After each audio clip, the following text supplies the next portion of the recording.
The 2026 FIFA World Cup is rapidly approaching, and the countries making up the 48 teams taking part are starting to emerge. Among them is Uzbekistan, who have qualified for the very first time in the tournament's history. So, what is behind their rapid rise to FIFA World Cup qualification? And who are the breakout stars of Uzbekistan's golden generation? Hello and welcome to Football Now, here from the Al Bayt Stadium in Qatar. Just over a year ago, in this very arena, Uzbekistan pushed the host nation Qatar all the way to penalties in the quarter-final of the 2023 Asian Cup. Now the Central Asian nation is celebrating qualifying for a FIFA World Cup for the very first time. Yeah, it's huge for them. And in terms of how important that is, we saw that when they qualified for the Olympics for the first time last year. To qualify for the Olympics was like winning the World Cup in their mind. It's a massive stage. It feels all kind of too good to be true in terms of how they planned this kind of ascension as such, at a time when a couple of the good players like Huzanov, Shomurodov are getting into the top leagues at the same time as this blossoming young talent is coming through. This always felt like the stars were aligning in terms of the quality of players that were coming through, plus the expanded World Cup. If Uzbekistan weren't going to qualify at this time, they were never going to qualify. So the fact that they have qualified in this instance, I think, has been testament to it. As a country, I think the wider population, especially in the Western sphere, probably couldn't even tell you one thing about Uzbekistan. In 4 years' time, everybody will say, the first thing they'll say is that they're a good football team, or at least a team that can get to the World Cup. And I think that's where the pride of the nation will start to come through. Uzbekistan guaranteed their place at the FIFA 2026 World Cup as one of the two best teams in the AFC World Cup qualification Group A, ahead of the United Arab Emirates and Qatar.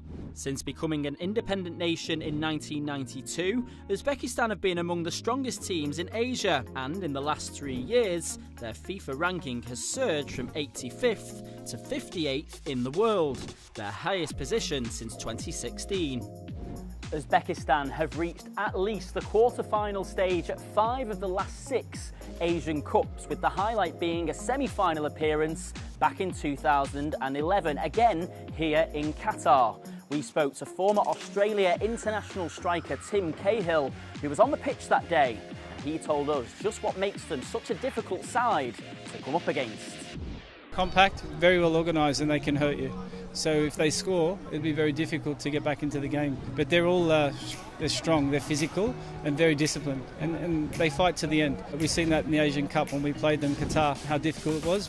Well, the success of Uzbekistan's senior team should come as no surprise, given the recent performances of their youth levels. In 2023, they won the Under-20s Asian Cup, and then just last year followed that up with a runners-up finish to Japan in the Under-23s Asian Cup here in Qatar. That performance earned them a qualification spot at the 2024 Paris Olympics. So, how have Uzbekistan managed to develop such an impressive youth programme?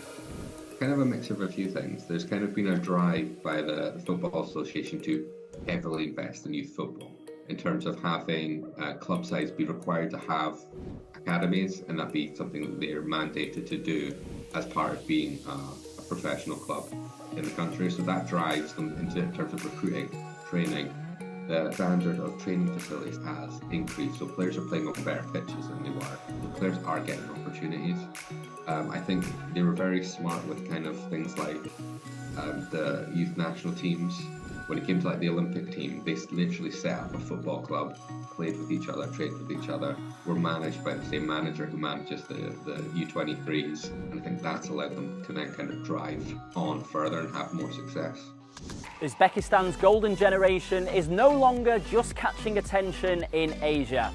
Abdulkadir Kuzanov became the first ever Uzbek player to feature in the Premier League after Pep Guardiola's Manchester City signed the 20-year-old centre-back from French club FC Lens back in the January transfer window. So could this begin the flow of players from a previously untapped market into Europe's top 5 leagues? Yeah, as you can imagine, it's massive, like anywhere in the world. The Premier League is the big league the obsession for English Premier League and the European football is massive. So when you get players like Shomurodov, who went over to Italy in the last couple of years, and now Kuzanov going over to Manchester City, it's big news. If he hadn't been an 18-year-old kid who backed himself and went to Belarus at an early age to go and get first team football, he probably wouldn't have been discovered by the mainstream world until he was a lot older. There's a number of good talents out there, but it's getting them out of Uzbek, which is the difficulty. Hopefully, as we move forward and we get more kind of coverage either at a senior World Cup or a youth World Cup, you get to see these players more often. And even while we're talking around qualifying for the 2026 World Cup, I think everybody's idea was, when this was starting up, that 2030 onwards is going to be where the golden generation is probably going to be developed. It's certainly an exciting time for Uzbek football, and we look forward to seeing them for the first time ever at next year's FIFA World Cup. Let us know if you'll be cheering on the White Wolves using the hashtag #FootballNowUzbekistan. That's all we've got time for, though, this week. We'll see you next time. Bye for now.